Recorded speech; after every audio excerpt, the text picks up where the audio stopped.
off all these siege tanks now. Those drones really desperately trying to run for their lives. There's Wednesday Night Starcraft. Gaming. Talking about a possible all kill from the former member of vVv Gaming. This is an interesting choice from vVv too. RuFF, one of those players who is known for abnormal play, up against another player known for abnormal play. We will have RuFF spawning as the blue Terran in the northeast position, and Infinity 7's time going to be spawning as the red Protoss in the southwest position. And it's also an interesting choice by vVv because that leaves Hasu as their last line of defense, their anchor in this clan war. And you know, all these players are quite strong. Of course, they've had their great Wednesday Night Starcrafts, but I would say that Hasu probably the least experienced, maybe the not a player that you would possibly leave for an anchor. So maybe RuFF coming in here to try to stop the bleeding here a little bit for vVv and put an end to Time's reign. Yeah, I would have liked to have seen Hasu in this particular instance. I know Hasu's been working on his Protoss versus Protoss mirror match, especially doing those 4 gates. He's had a lot of practice. I think even playing against a couple of very, very well-known Korean Protoss players. And if he's studied those replays, if he's been able to analyze them, work on his timings, it would have been, you know, some 4-gate variation versus 4-gate variation. But I would have liked to have seen that matchup as well. Nothing against RuFF. Going into this, I wanted to see RuFF versus Time, and I guess this is one of the ways to guarantee that it was going to happen, as we now see RuFF opening up with a barracks on the front door, pretty standard build, but no gas as of yet. And he's actually walling off quickly there with that second depot going up at 13 food. So it's surprising that he's doing this build without gas. Maybe he's going to start a quick command center, or maybe he's just going to come out with you know, 7 or 8 barracks like RuFF has been known to do against various races. We definitely can never predict his build, but Time not going to be able to get in for any scouting information at this point.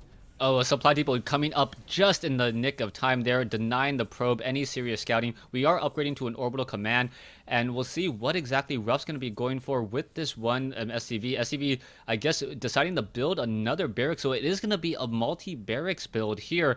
And I think we've talked to RuFF about this particular build, where the build is designed in order to punish a teching Protoss player. He is starting to get gas now, so if he goes into the double refinery, it's not going to be that build, but we'll see how this all works out. A Marine now just sitting at the Xel'Naga tower, and RuFF is going to be forced to play in the dark, though, just like Time is. So we'll see what's going to be happening. It looks like a Zealot was canceled, and now perhaps a Stalker will be chrono boosted out alongside that Warp Gate tech. Well, remember RuFF did have that one build in TVP where he went for fast +1 and fast drops with, I believe it was Stim as well. And I'm not sure if he had combat shield, but he just had a ton of Marines. And I think that was the one where he said that really is meant to punish that teching Protoss. You try to catch the Protoss going onto 2 bases, trying to get up Colossi at the same time, and really trying to do too much at once, and you hit them with a very powerful push with upgrades with those Marines. So we'll see if he goes for something like that. He does have the low ground barracks now with a tech lab, and this is an interesting position for this tech lab. I know we've seen players, you know, land a barracks on a low ground to really give them an advantage. They don't have to walk as far, but placing a tech lab down here as well, pretty ballsy. Yeah, well, I think we're going to see as a Marauder is going to be coming out of there. Does the Stalker actually see it? The Stalker does not see that. Wow, that was huge. The fact that he did not activate that Xel'Naga tower there means that RuFF has will be able to train up a Marauder with concussive shell without the Stalker really knowing about it. And this may spell almost certain doom. The Marauder could try to go after it. The Stalker going to come down here, activate the Xel'Naga tower now, and see a little bit of the cute antics, and take a look at that one Marauder with the concussive shells now being researched. And Time just spots it, clicks on it. He sees that not only is that barracks working, but the tech lab working as well. So he does know that concussive shell on the way and these Marauders on the way as well, and he is expanding off of this just 1 gate, so he's gonna have to chrono boost out some units. He does have 50 energy on his Nexus, but at this point he might actually just be canceling this Nexus if it comes to that, and it looks like he does it right there. So he does have these sentries on the high ground. They do have enough energy for, I believe, 3, now 4 force fields, and soon to be a 5th. So he will be able to defend against this as RuFF trying to make his way up here with a strong early one-base timing. Yeah, we're going to see what's going to happen. The Marauder does have a little bit of sight up onto the high ground, but not going to be able to get very much there, only getting a little bit of superficial damage onto the sentries and to the stalkers. More gateways should be coming in from Time, or perhaps just warping in some additional units, but Time is going to be in a little bit of trouble now. He needs to perhaps launch some sort of counterattack, as Time lost the building time on his Nexus as the command center about to be finished, and we should perhaps be seeing some SCVs transferred over and the upgrade to an orbital command, as RuFF now getting very defensive with triple bunkers. Yeah, the Nexus cancel is huge. Short Time is going to be able to sort of do a transition off of that, but he just wasn't set up to make a strong early game push here.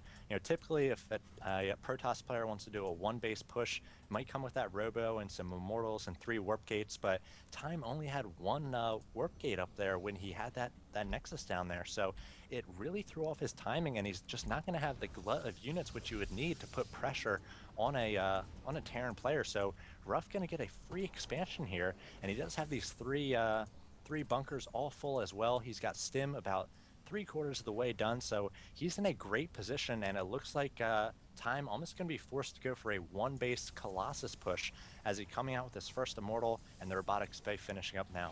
Yeah, I mean, if I know that vV Gaming knows Time very, very well, and my guess would be that there's going to be some sort of push from Time. Normally, Time is able to catch players off guards, knowing that players tend to start macroing up and think, okay, I can set up an expansion. I'm just going to macro up and not really train enough units. I don't think this is going to be the case from RuFF. RuFF is now getting up a factory. He needs to get up Vikings, which is going to be key, but he does have the standard 3 racks build, 2 with Tech Labs, training up double Marauders and double Marines. He's caught up in the food war, and now with this Nexus, or with his opponent not having a Nexus, this may end up being a one-base all-in, especially as the Robotics Bay is not going to get the extended thermal lance range, which means that the Marauders are going to actually be able to outrange all of those Colossi. He can't take down free bunkers either. If they've got that 9 range, he's going to be able to put pressure on those bunkers, but RuFF adding a 4th, 5th, and 6th bunker, so it's going to be a half-dozen bunkers there for RuFF, and he's going to try to defend against this Colossus push, and once again, Time not getting the extended thermal lance, he just doesn't have the economy for it. And RuFF, I feel like he's going to be in a decent position to defend against this. Yeah, he's definitely going to be in a decent position, able to shoot down the Observer. But how are they able to actually... Colossus able to see up onto the high ground. I was like, take down the Observer, but the Colossus just shows up in time. But with 6 bunkers, RuFF, the longer this game goes, the better it is going to be for RuFF right now, as he does have the economic advantage. You can see him, 44 Harvesters versus 30 Probes, and also the bonus advantage of those 2 Mules. SCV is now going to be coming offline, or coming off the mineral line, going to start repairing. There is a force field straight onto the bunker, but I believe it is still being repaired just a little bit. Yes, it is. You cannot put the force field straight up on the bunker. You need to put it around it there, and that was actually a little bit better of a defensive posture, as the extended thermal lance ranges are just now starting.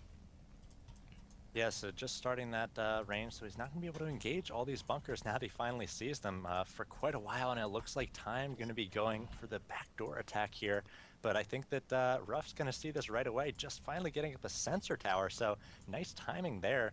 And Time's going to try to come in here, avoid those bunkers best he can, but at this point, the Army tab, it is still an advantage to Time, 2,600 and 1,900, but more and more units coming out for RuFF. Time's got to do some damage. Yeah, SCV is unable to run away at all. There is going to be a Viking now coming in. The Viking going to be able to get in some free shots there, but Time really only scratching the surface. He isn't dealing as much damage as he really needs to. Time a little bit lucky with that proxy pylon just outside of the range of that sensor tower. It almost looks like it was warped in just beyond the range on purpose, as we now see a group of Marines and Marauders now making their way down. There is a Viking in this group, but no medevac, so these Marines are going to be sentenced to death. They do need to come in, just simply stim. If they're able to destroy the Nexus, it will cause another issue once more. In comes the Marines now to try to take down the Nexus. The Nexus is not going to get focused down. The Marines, however, now what are they doing? No, it doesn't look like much damage will be dealt at all.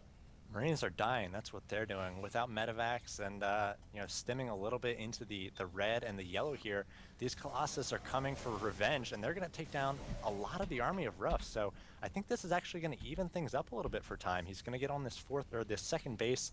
He's still very, very behind in the Harvester count. That has to be stressed, but anytime you can give away or get free units there from your opponent when you're behind, definitely something you have to take advantage of. And RuFF definitely gave away a lot of Marines there. Yeah, the only thing that I'm concerned about is that RuFF is currently training up 4 Vikings at a time. That is definitely a lot of Vikings, and now RuFF will also be following up with 4 medevacs at a time. So he did salvage those frontline bunkers. He does feel a little bit more comfortable, and perhaps to try to move out. He does also have level 1 weapons upgrade, which is going to be an advantage over Time for at least the next 110 seconds. So the next 2 minutes, if he's able to initiate some sort of attack, this would work out well. RuFF needs to capitalize on the fact that he does have a stronger economy. He did lose a lot of those Marines and Marauders pretty needlessly without dealing any damage, though. Time being very smart, running back with those 3 Colossi, and now up to 5 with level 1 weapons upgrade about halfway completed.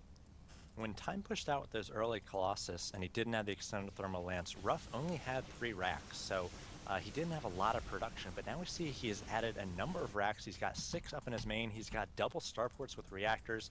He has definitely ramped up his production so much here. He's really been able to take advantage of that economy. 63 workers to 44, so not only is he ahead in the economy, but production is keeping up as well. His macro are going to be very good here, and now they're both players sort of in the center of the field, posturing a little bit, and I think this is going to be a bad time for Time here, as these Vikings doing their best to take down these Colossus, but the Colossus doing quite a bit of damage to the Bioforce of RuFF, but it looks like the Vikings going to be too strong, just not a lot of Stalkers here to be anti-air here for Time, and I think this is going to be GG from a Protoss player. Yeah, RuFF should be able to just land those Vikings now, but RuFF not going to continue the push. No, actually, he is going to continue to push, just grabbing a couple of those Marines and Marauders that were back home, emptying all those bunkers, and if he can stim in and take down this Nexus, that will most definitely mean Time has to GG. Time most likely will try to pull off those probes. We'll see what RuFF tries to do. RuFF only down to 6 Vikings compared to the, I believe, 8 to 10 that he had earlier,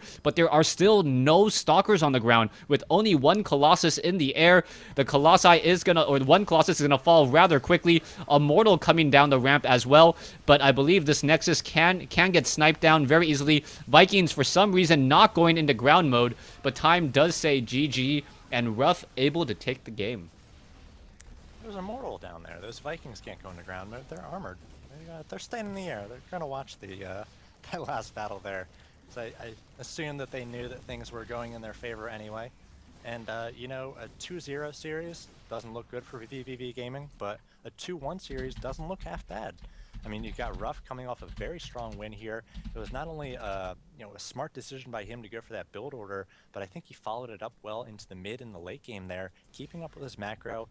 He did make that little mistake, giving away all those Marines and a little bit of a Bioforce there without medevac support to sort of make a hasty retreat.